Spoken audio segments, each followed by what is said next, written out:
My daughter introduced her new husband, Tom.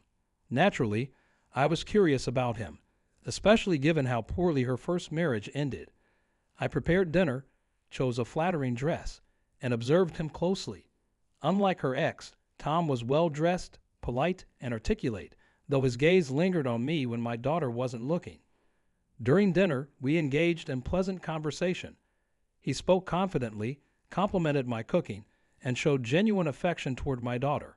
But I noticed something else, a subtle yet undeniable tension whenever we locked eyes.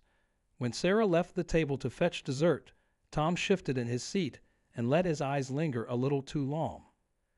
Later, in the small kitchen, I reached for the oven to check on the potatoes.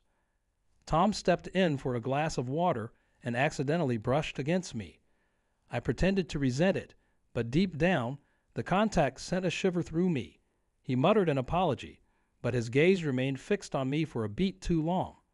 After they left, my daughter called, gushing about how much Tom admired me. I couldn't help but feel a mix of amusement and pride. A few days later, I heard an unexpected knock at the door.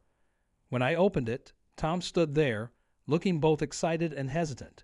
He stepped inside, removing his shoes with slow deliberation. "I had to see you again," he admitted. I arched a brow, feigning innocence. He hesitated before suddenly embracing me, his hands gripping my waist. I pushed him back, laughing softly. "What are you doing?" I asked, though I already knew. "I don't know," he stammered, rubbing the back of his neck. "You're just alluring."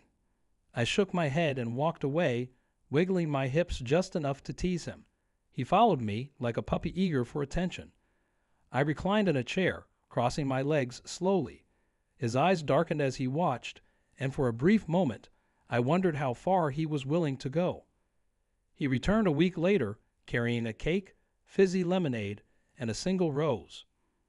I smirked, stepping aside to let him in. This time he was bolder. He reached out, tracing a finger along my shoulder before pressing his lips there. I playfully slapped him, laughing when he looked startled. "Is this a game to you?" I asked. His expression turned serious. "I don't know what this is, but I can't stop thinking about you." I let him kiss me, just once, before pushing him away. He left frustrated, but I was in complete control. Then Sarah visited. Her face was flushed with worry. "Mom," she said breathlessly, "Tom told me something strange happened when he visited you. He said things got out of control." I blinked. What exactly did he say? Sarah hesitated, her fingers twisting nervously. "He said you flirted with him, that you teased him, even slapped him. Mom, what's going on?" For a fleeting moment, I considered downplaying it. But looking at my daughter, I saw her concern. She wasn't angry yet, just confused. "Tom came onto me," I admitted. "Yes, I teased him a little, but nothing serious happened. I never thought he would tell you." Her face darkened. "Mom, he's not like the men you play with. He's vulnerable, and I don't want you making him doubt our marriage. Can you promise me you'll keep your distance?" Guilt crept into my chest. "Of course, Sarah. No more games. I promise." In the following months, I stayed true to my word. I kept my distance, engaging with Tom only in Sarah's presence. I caught his lingering glances from time to time, but I ignored them.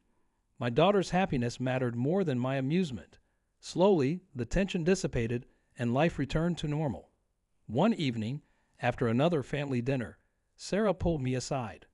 "Mom," she said softly, "I just wanted to thank you. Tom told me you've been keeping your distance, and I appreciate it." I smiled, a mix of relief and pride washing over me. "You're welcome, sweetheart. Your happiness is all that matters to me."